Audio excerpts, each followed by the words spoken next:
नमस्कार, आप देख रहे हैं नेशनल स्पेशल। मैं हूं आपके साथ रेखा मिश्रा। केंद्रीय मंत्री चिराग पासवान की सुरक्षा जो है वो बढ़ा दी गई है। चिराग पासवान की सुरक्षा को गृह मंत्रालय ने बढ़ाया है। उन्हें अब जेड कैटेगरी की सुरक्षा प्रदान की गई है। यह निर्णय उनकी सुरक्षा चिंताओं के मद्देनजर लिया गया है। जेड कैटेगरी सुरक्षा आमतौर पर उच्च जोखिम वाले व्यक्तियों को दी जाती है। इस निर्णय से उनके समर्थकों में विश्वास बढ़ा है। गृह मंत्रालय समय समय पर सुरक्षा स्थिति की समीक्षा करता रहता है। चिराग पासवान के लिए यह सुरक्षा व्यवस्था तत्काल प्रभाव से लागू होगी।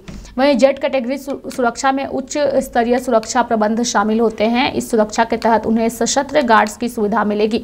चिराग पासवान की सुरक्षा बढ़ाने का निर्णय हालिया घटनाओं के आधार पर लिया गया है। जेड कैटेगरी सुरक्षा में विशेष प्रशिक्षित कर्मियों की तैनाती होती है। यह सुरक्षा व्यवस्था 24 घंटे जो है वो उपलब्ध रहती है। चिराग पासवान की राजनीतिक गतिविधियों में वृद्धि हुई है। उनकी पार्टी और समर्थकों ने इस निर्णय का स्वागत भी किया है। गृह मंत्रालय ने चिराग पासवान को पहले एसएसबी के कमांडो सुरक्षा दे रहे थे, अब उन्हें सीआरपीएफ सुरक्षा देगी। जेड श्रेणी के तहत चिराग पासवान की सुरक्षा में कुल 33 सुरक्षा गार्ड तैनात होंगे। इनके साथ 10 आर्ड स्टैटिक गार्ड रहेंगे घर पर। वहीं 6 round the clock PSO, 3 shift में 8 स्क्वाड के 12 कमांडो, वार्चस शिफ्ट में 2 कमांडो और 3 trend driver round the clock मौजूद रहेंगे।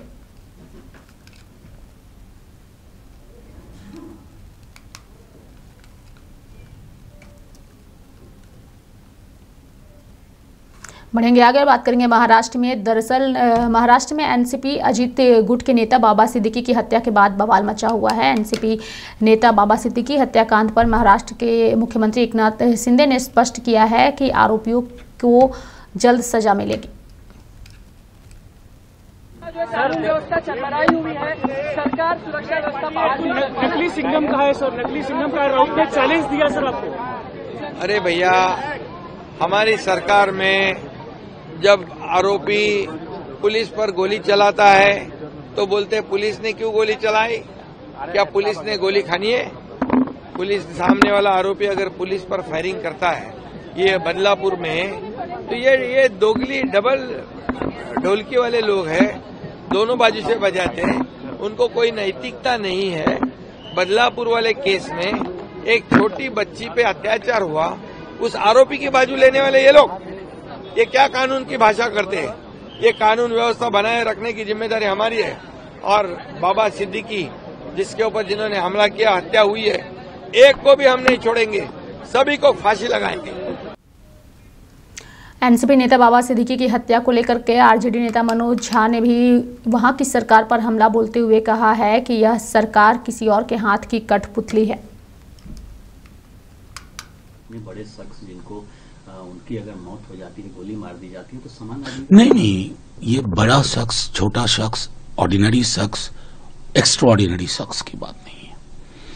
मैं कह रहा हूं कि जिस तरह से यह हत्या हुई और जिस इलाके में हुई, वो अपने आप में इस बात को इंगित करता है कि वहां की सरकार किसी और के हाथ की कठपुतली है।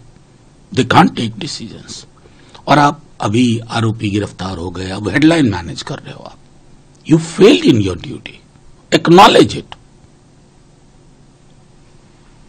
मल्लिकार्जुन खड़गे ने था जो एलोकेट किया गया था उनको कर्नाटक के द्वारा, वो उन्होंने रिटर्न कर दिया। देखिए, ये जितना बड़ा हेडलाइन मैनेजमेंट जो चल रहा था ना, वो कुछ तो मुद्दा ढूंढेगी बीजेपी, तो उसके बाद उन्होंने स्वविवेक से ये निर्णय लिया, तो इस पर टिप्पणी। वहीं एनसीपी नेता बाबा सिद्दीकी हत्याकांड पर जहां तमाम पार्टियां बीजेपी और महाराष्ट्र सरकार पर हमला बोल रही हैं, वहीं बीजेपी नेता संजय जायसवाल ने इस घटना पर दुख व्यक्त करते हुए जो है वो कहा है कि वहां की सरकार ने सराहनीय कार्य करते हुए आरोपियों को गिरफ्तार कर लिया है। इसलिए एक्यूज्ड को भी गिरफ्तार कर लिया है मुंबई पुलिस ने। पूरे घटनाक्रम पर क्या कहेंगे? बहुत ही दुखद है जिस तरह से बाबा सिद्दीकी जी की हत्या हुई, और एक पूरे बड़े गैंगवॉर के नतीजा है। लेकिन मैं महाराष्ट्र की सरकार को बधाई भी देता हूँ, धन्यवाद भी देता हूँ कि उन्होंने तुरंत कातिलों का उद्भेदन करके सबकी गिरफ्तारी की। जहाँ भी एनडीए की सरकार रहती है, वहाँ अगर कोई क्राइम घटता है तो इंसाफ भी निश्चित मिलता है। वहीं एनसीपी के नेता बाबा सिद्दीकी हत्याकांड पर शिवसेना यूबीटी सांसद प्रियंका चतुर्वेदी ने महाराष्ट्र की सरकार पर हमला बोलते हुए कहा है कि महाराष्ट्र में कानून व्यवस्था बिल्कुल पूरी तरीके से चौपट हो चुकी है।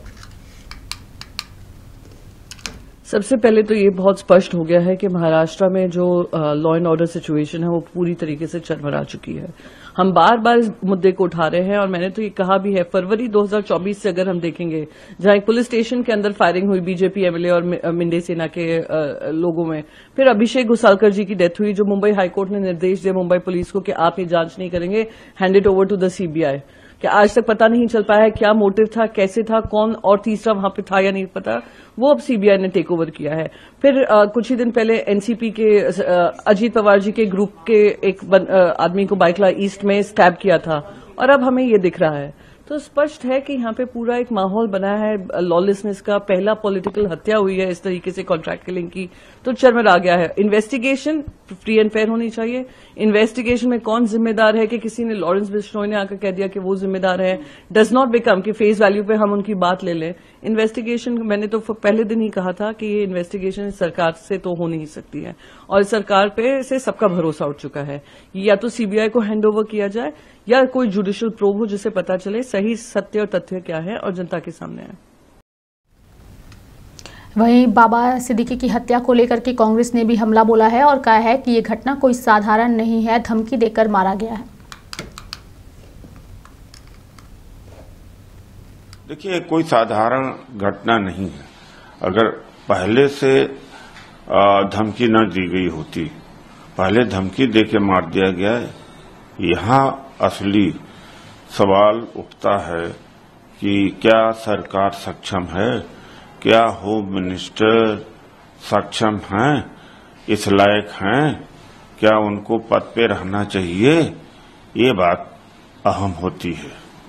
और दूसरी बात है कि गैंगस्टर्स जेल से ऑपरेट कर रहे हैं। देश के गृह मंत्री और महाराष्ट्र के गृह मंत्री क्या कर रहे हैं? यही नहीं, हत्याएं देश में नहीं विदेश में कर रहे हैं। इतना बड़ा इनका नेटवर्क हो गया और जेल से तो हमारी इंटेलिजेंस, आईबी, होम मिनिस्ट्री सब क्या डिफंक्ट हो चुके हैं? सर, इसके अलावा जम्मू कश्मीर में आज से राष्ट्रपति शासन हट गया और नई सरकार का रास्ता जो मैंडेट के बाद साफ हो चुका था अब और आगे बढ़ रहा है। उमर अब्दुल्ला मुख्यमंत्री बनने जा रहे हैं। कांग्रेस समेत आम आदमी पार्टी ने भी समर्थन। बढ़ेंगे आगे और बात करेंगे शिवसेना नेता यूबीटी की, जिन्होंने जो है इस पूरे मामले को लेकर के, यानी कि एनसीपी के जो नेता हैं उनकी हत्या को लेकर के हमला बोला है और कहा है कि महाराष्ट्र सरकार के पीछे अंडरवर्ल्ड की ताकत है और ये जो अंडरवर्ल्ड है वो गुजरात से चलता है। ये मैंने आपको याद होगा कि मैंने कहा था पहले ही, मुंबई में फिर एक बार गैंग वॉर अंडरवर्ल्ड की ताकत बढ़ सकती है जब से सरकार आई है, क्योंकि ये सरकार के पीछे भी अंडरवर्ल्ड की ताकत है और अंडरवर्ल्ड गुजरात से चल रहा है। आज आपने देखा होगा 5,000 करोड़ का ड्रग्स गुजरात में जब्त हुआ है। 5,000 करोड़ का ड्रग्स आज गुजरात में जब्त हुआ है। कौन से पोर्ट पर चेक कर लीजिए। 5,000 करोड़ का ड्रग्स अगर जब्त करने का नाटक हुआ है तो उसका मतलब 50,000 करोड़ का ड्रग्स जो है वो पहले से छूटकर पूरे देश में उसका फैलाव हो गया है। अब ये पैसा किसके पास जाता है, कौन से पार्टी के पास जाता है और उस पैसे से कौन चुनाव लड़ रहा है, ये जनता को बताने की जरूरत नहीं है, थोड़ी भी जरूरत नहीं है। एक गैंगस्टर गुजरात के साबरमती जेल में है, गुजरात एटीएस के कब्जे में है और वो व्यक्ति मुंबई में जो हत्या हो गई एक महत्वपूर्ण नेता की, बाबा सिद्दीकी जी की, उसकी हत्या की जिम्मेदारी लेता है बार बार। बाबा सिद्दीकी कोई सामान्य व्यक्ति नहीं है, जनता के नेता थे। उनके जो अंत्य संस्कार, उनकी अंत्येष्टि हो गई वो पूरी शासकीय इत्माम से हो गई। हाँ, उसके शरीर पर तिरंगा लपेटा गया। उसका मतलब सरकार के लिए ये महत्वपूर्ण व्यक्ति थी। ऐसे व्यक्ति की हत्या हो गई पुलिस सुरक्षा में, उसके लिए जिम्मेदार कौन है और जिम्मेदारी कौन लेता है? तो गुजरात के एटीएस के कब्जे में जो एक गुनहगार है वो लेता है। ये तो इतनी गंभीर बात है कि राज्य के गृह मंत्री नहीं तो देश के गृह मंत्री जो गुजरात से है उनके लिए भी चैलेंज है ये। अजीत पवार ने अमित शाह का इस्तीफा मांगना चाहिए, इसलिए कि ये जो बाबा सिद्दीकी है उनके पार्टी के नेता थे। हिम्मत है अजीत पवार जी में। देवेंद्र फडणवीस को तो छोड़ दीजिए, वो कुछ काम के नहीं रहे अभी, लेकिन गुजरात के जेल में बैठे एक व्यक्ति जो एटीएस के कब्जे में है, वो हमारे महाराष्ट्र के एक नेता की हत्या करवाता है, जिम्मेदारी लेता है, और हमारी सरकार यहाँ भजन करके बैठी है। हाँ, वोट मांगती है, सिर्फ पैसा खाती है। मुख्यमंत्री ने कहा विश्वविद्यालय को खत्म कर देंगे, कुछ नहीं होने। मुख्यमंत्री ने कहा था ना ये। हाँ, तुम्हारे जो मुख्यमंत्री है, बैनर भी लगे थे अक्षय शिंदे के बाद। ये तो सिंघम है ना, ये डुप्लीकेट सिंघम लोग। अक्षय शिंदे को गोली मारने के बाद अपने आप को सिंघम घोषित कर दिया। अब सिंघमगिरी आप भी दिखाइए ना। वो लड़के को गोली मारा ना, उसके हाथ में हथकड़ी थी, चेहरे पे बुरखा था और गोली मार दी। ये उनकी मर्दानगी है। अगर मर्दानगी दिखानी है तो आप बाबा सिद्दीकी के ऊपर जिसने गोली चलाई, उनके जो सूत्रधार है उनके ऊपर इनकाउंटर कर दीजिए। अगर आपकी हिम्मत है, आप सचमुच मर्द है। बढ़ेंगे आगे और बात करेंगे हरियाणा की। दरअसल नायाब सिंह सैनी पूजा अर्चना के लिए गुवाहाटी के कामाख्या मंदिर पहुंचे। बता दें कि नायाब सिंह सैनी ने पत्नी समेत सैनी के साथ गुवाहाटी के कामाख्या मंदिर में उन्होंने पूजा अर्चना की, जैसा कि तस्वीरों में भी आप साफ तौर पे देख सकते हैं। इस दौरान हरियाणा बीजेपी के अध्यक्ष मोहन लाल बडोला भी मौजूद रहे। यानी कि नायाब सिंह सैनी ने विधि विधान के साथ मंदिर में अपने परिवार के साथ पूजा अर्चना की, और साथ ही इस दौरान बीजेपी अध्यक्ष मोहन लाल बडोला भी मौजूद रहे। 17 तारीख के ओवरटेकिंग सेरेमनी से पहले आज आपने मां कामाख्या का दर्शन किया है, तो हरियाणा वासियों के लिए क्या कहना चाहिए? मैं परम सौभाग्यशाली हूं कि मां कामाख्या के चरणों में आने का अवसर मिलता है। मैं चुनाव से पहले भी मां के चरणों में शीश नवाने के लिए आया था, और अब चुनाव के बाद भी मैं मां कामाख्या के चरणों में शीश नवाने के लिए आया हूं। मैं हरियाणा प्रदेश वासियों के उज्जवल भविष्य की कामना करता हूं। हमारे हरियाणा के लोग स्वस्थ रहें और विकास की इस गाथा के अंदर अपना योगदान मजबूती से देते रहें। मैं ऐसी मां कामाख्या के चरणों में प्रार्थना करता हूं। और जो हरियाणा के लोगों ने जो एक बड़ा मैंडेट दिया है, एक बहुमत दिया है, मैं उसके लिए सभी हरियाणा वासियों का दिल से बहुत बहुत धन्यवाद भी करता हूं, और उनके उज्जवल भविष्य की मां कामाख्या के चरणों में प्रार्थना करता हूं। सीएलपी मीटिंग पहले 17 तारीख के ओवरटेकिंग सेरेमनी से पहले आज आपने मां कामाख्या का दर्शन किया है, तो हरियाणा वासियों के लिए क्या कहना चाहिए? मैं परम सौभाग्यशाली हूं कि मां कामाख्या के चरणों में आने का अवसर मिलता है। मैं चुनाव से पहले भी मां के चरणों में शीश नवाने के लिए आया था, और अब चुनाव के बाद भी मैं मां कामाख्या के चरणों में शीश नवाने के लिए आया हूं। मैं हरियाणा प्रदेश वासियों के उज्जवल भविष्य की कामना करता हूं। हमारे हरियाणा के लोग स्वस्थ रहें और विकास की इस गाथा के अंदर अपना योगदान मजबूती से देते रहें। मैं ऐसी मां कामाख्या के चरणों में प्रार्थना करता हूं। और जो हरियाणा के लोगों ने जो एक बड़ा मैंडेट दिया है, एक बहुमत दिया है, मैं उसके लिए सभी हरियाणा वासियों का दिल से बहुत बहुत धन्यवाद भी करता हूं, और उनके उज्जवल भविष्य की मां कामाख्या के चरणों में प्रार्थना करता हूं। बढ़ेंगे आगे। नालंदा जिले के बिहार शरीफ में जल संसाधन मंत्री सह जिला प्रभारी मंत्री विजय कुमार चौधरी ने दिव्यांग जनों के बीच ट्राई साइकिल का वितरण किया। इस दौरान मंत्री विजय कुमार चौधरी काफ़ी खुश नजर आए। वहीं दिव्यांगों ने बैटरी चलित ट्राई साइकिल पाकर काफ़ी खुश थे। शिक्षकों कोषांग की 2 योजनाओं के तहत आज है वो राशि वितरित की गई है, जिसमें दिव्यांगजन कोषांग के तहत 23 लोगों को मोटरसाइकिल मिला है बैटरी चालित, और जो 13 लोग हैं उनको सामाजिक सुरक्षा कोषांग के तहत स्वावलंबन के अंतर्गत राशि मिली है अधिकतम 10,000 रुपये की, ताकि जो भी भिक्षुक गण है उनको ये राशि मिली है वो इससे अपना स्वरोजगार से जुड़ सके और समाज की मुख्य धारा में शामिल हो सके। अच्छा, जो लोग वंचित रह गए हैं वो कैसे आ पाएंगे इसमें? जो भी भिक्षुक है वो उनका चयन हमारी जो टीम है ORW की और फील्ड कोऑर्डिनेटर की वो करती है। तो अगर ऐसी कोई भी भिक्षुक है, ठीक है, जो अगर हमारी नज़र में आते हैं तो हम इस योजना के तहत, और वो इच्छुक है कि वो रोजगार करेंगे और भिक्षावृत्ति छोड़ना चाहते हैं, तो हम उनको अपने इस कार्यक्रम से जोड़ेंगे और उनको इस राशि का लाभ देंगे ताकि वो स्वरोजगार से जुड़े। क्या नाम लिखती है मैडम? श्वेता कुमारी, सहायक निदेशक सामाजिक सुरक्षा कोष।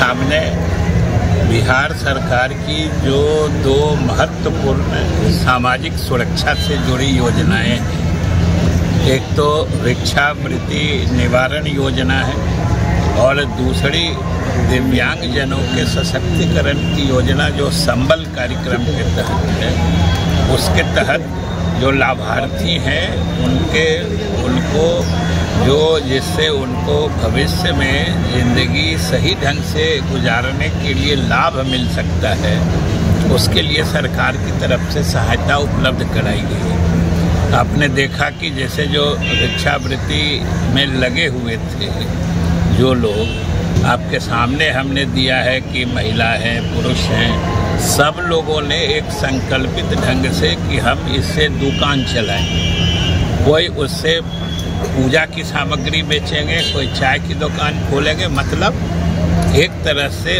उनको स्वरोजगार और स्वावलंबन की तरफ ये योजना प्रेरित करती है। जो अदर मैंने वैसे भिक्षावृत्ति कोई अच्छी चीज़ नहीं मानी जाती है, लेकिन वो जैसे मजबूरी में करते थे, उनके इस मजबूरी के आलम में बिहार सरकार नीतीश कुमार जी के नेतृत्व में मजबूती से उनके साथ खड़ी हुई है और उनको इस वृत्ति से निकलने की व्यवस्था की। उसी तरीके से जो हमारे समाज के दिव्यांगजन हैं, जो एक तरह से इस तरीके से निःशक्त होते हैं कि आम लोगों की तरह जीवन यापन नहीं कर सकते, उनको आपने देखा कि मैकेनाइज्ड ट्राईसाइकिल दे के भविष्य में आम लोगों से भी ज़्यादा गति से उनको मोबिलिटी दी गई है, जिससे कि एक सम्मानित ज़िंदगी जिए और समाज में सम्मानित ज़िंदगी जी सकें। उसके लिए ये सरकार की बड़ी ही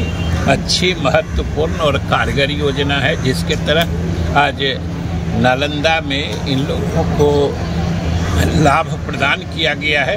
इसके लिए मैं जिला प्रशासन को भी बधाई देता हूँ, धन्यवाद देता हूँ बिहार सरकार की तरफ से।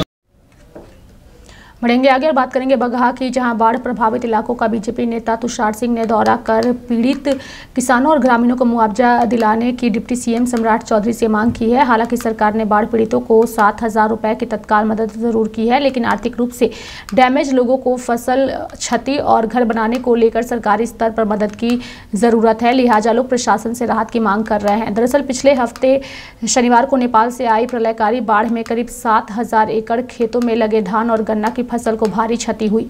नेपाल के देवघाट से 21 वर्षों बाद सर्वाधिक 6.40 लाख क्यूसेक पानी का डिस्चार्ज गंडक नदी में किया गया था, जिसके चलते बगहा रतवल को जोड़ने वाली चंपारण तटबंध पर खेरटवा में बांध टूटने से तबाही मची और यही वजह है कि सैकड़ों लोगों के कच्चे व झोपड़ीनुमा घर गिरने से उनकी परेशानी बढ़ गई है। वहीं किसानों के खेतों में लगे फसल पानी के तेज बहाव के कारण गिर गए, जबकि नदी का बालू फसलों को ये रेत जो है वो भर दिया है। लिहाजा ना तो धान के पैदावार अच्छे हैं और ना ही गन्ना में जो है वो नमी की उम्मीद है। तभी तो किसान और ग्रामीण हर तरफ मदद की मांग को लेकर के फिर रहे हैं।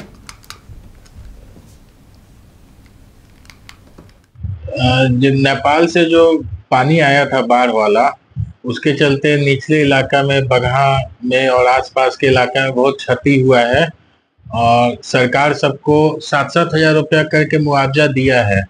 लेकिन हम चाहते हैं कि जो भी फसल नुकसान हुआ है उसका मुआवजा सरकार दे और जितने लोग का घर क्षति हुआ है उसको फिर से घर बनाने के लिए सरकार उन लोग का मदद करे, यही सरकार से मांग है। स्थिति तो अभी बहुत खराब है, बहुत लोग का घर क्षति हो गया, फसल नुकसान हुआ है, बहुत लोग का कम से कम हजारों लोग का फसल नुकसान हो गया है, जिसके चलते लोग अपना मुआवजा के लिए उनको सरकार अपना मदद करे उनको, ताकि वो लोग अपना फिर आगे का करें, लोग सोचे लोग। इस मुद्दे पे उप मुख्यमंत्री सम्राट चौधरी जी से बात भी हुआ था मेरा, तो बोले कि हर संभव यहाँ पे मदद किया जाएगा जिसका भी क्षति हुआ है बाढ़ के चलते। नेपाल से जो पानी आया था बाढ़ वाला, उसके चलते निचले इलाका में बगहा में और आसपास के इलाका में बहुत क्षति हुआ है और सरकार सबको 7-7 हजार रुपया करके मुआवजा दिया है। लेकिन हम चाहते हैं कि जो भी फसल नुकसान हुआ है उसका मुआवजा सरकार दे और जितने लोग का घर क्षति हुआ है उसको फिर से घर बनाने के लिए सरकार उन लोग का मदद करे, यही सरकार से मांग है। स्थिति तो अभी बहुत खराब है, बहुत लोग का घर क्षति हो गया, फसल नुकसान हुआ है, बहुत लोग का कम से कम हजारों लोग का फसल नुकसान हो गया है, जिसके चलते लोग अपना मुआवजा के लिए उनको सरकार अपना मदद करे उनको, ताकि वो लोग अपना फिर आगे का करें, लोग सोचे लोग। इस मुद्दे पे उप मुख्यमंत्री सम्राट चौधरी जी से बात भी हुआ था मेरा, तो बोले कि हर संभव यहाँ पे मदद किया जाएगा जिसका भी क्षति हुआ है बाढ़ के चलते। ईख धान सब तो नुकसान बहुत ज्यादा क्षति हो गई बा। हाँ, कैसे हुआ? बंधा टूट गई से पानी बहुत ज्यादा पानी बंधा के बाहर पानी बहुत ज्यादा रहे, बंधा टूट गई से सब क्षति भइल बा। बाढ़ का पानी आ गया था? बाढ़े का पानी पहले बंधा के बाहर रहल, ओकरा बाद में बंधा टूट गई बा, बहुत ज्यादा पानी रहे, सब धान ऊख सब नुकसान हो गई बा। सरकार तो 700 हजार रुपये बाढ़ पीड़ित के भेजे बा, तब केकरा मिलल बा? कोई के नहीं मिलल। फसल क्षति के घर के गिरले ना कुछ कहीं नहीं मिलल। खैरटवा में भी नहीं मिलल। खैरटवा में कहाँ मिलल बा? खैरटवा में जहाँ बांध टूटले बा तहाँ कहाँ मिलल बा? कितना किसान बा, कितना एकड़ जमीन बा ने नुकसान जन? 1000 एकड़ से बेसी बा जमीन। सर यहाँ जो शनिवार 29 तारीख को पानी आया नेपाल से, वो 5-6-7 लाख पानी था। यहाँ बांध टूट गया, यहाँ बहुत नुकसान हो गया, धान और ईख और ऐसे बहुत सारी घर भी नुकसान हो गया है, बहुत क्षति किया यहाँ पानी बांधा टूटने से। तो सरकार मुआवजा की बात कर रही है, 700 हजार रुपया बाढ़ पीड़ितों को दिया गया है। सर हम लोग का अभी नहीं मिला। फसल का मुआवजा मिला है? अभी तक नहीं मिला है सर। घर बार भी आप लोगों का गिरा है? हाँ, घर में पूरा गड्ढा कर दिया है जगह जगह। क्या नाम है आपका? जनक यादव।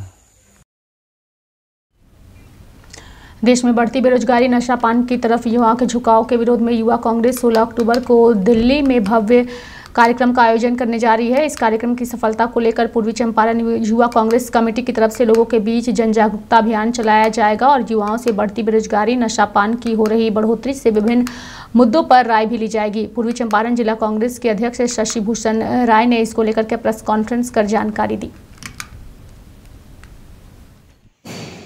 देश में जो बढ़ती बेरोजगारी और जब से बीजेपी शासन में आई है तब से देश में जो सरकार के ही खुद रिपोर्ट है कि सबसे ज़्यादा नशा इस भारत देश में हो रहा है, जिसको लेकर हमारे नवनियुक्त राष्ट्रीय अध्यक्ष उदय भानु जी के नेतृत्व में 16 अक्टूबर को दिल्ली में एक महा हल्ला बोल आंदोलन का शुरुआत होने जा रहा है। ये आंदोलन बढ़ती बेरोजगारी, बढ़ती महंगाई, जिस तरह युवाओं को रोजगार ना देकर नशा ये सरकार दे रही है। बीजेपी के बहुत ऐसे अलग अलग स्टेटों में बीजेपी के नेताओं द्वारा नशा का इस्तेमाल करते हुए, नशा बेचते हुए बहुत ऐसे बीजेपी के नेता पकड़ा रहे हैं। इसलिए हमारे नेता आदरणीय राहुल गांधी जी के नेतृत्व में, हमारे आदरणीय राष्ट्रीय अध्यक्ष उदय भानु जी के नेतृत्व में दिल्ली में 16 अक्टूबर को हल्ला बोल नशा मुक्त और रोजगार दो के लेकर हम लोग नरेंद्र मोदी से सवाल करने के लिए दिल्ली से हम यहाँ के जिले के कोने कोने से युवा साथी हम लोग 15 तारीख को यहाँ से जाएंगे और 16 अक्टूबर को दिल्ली में हल्ला बोल आंदोलन करेंगे।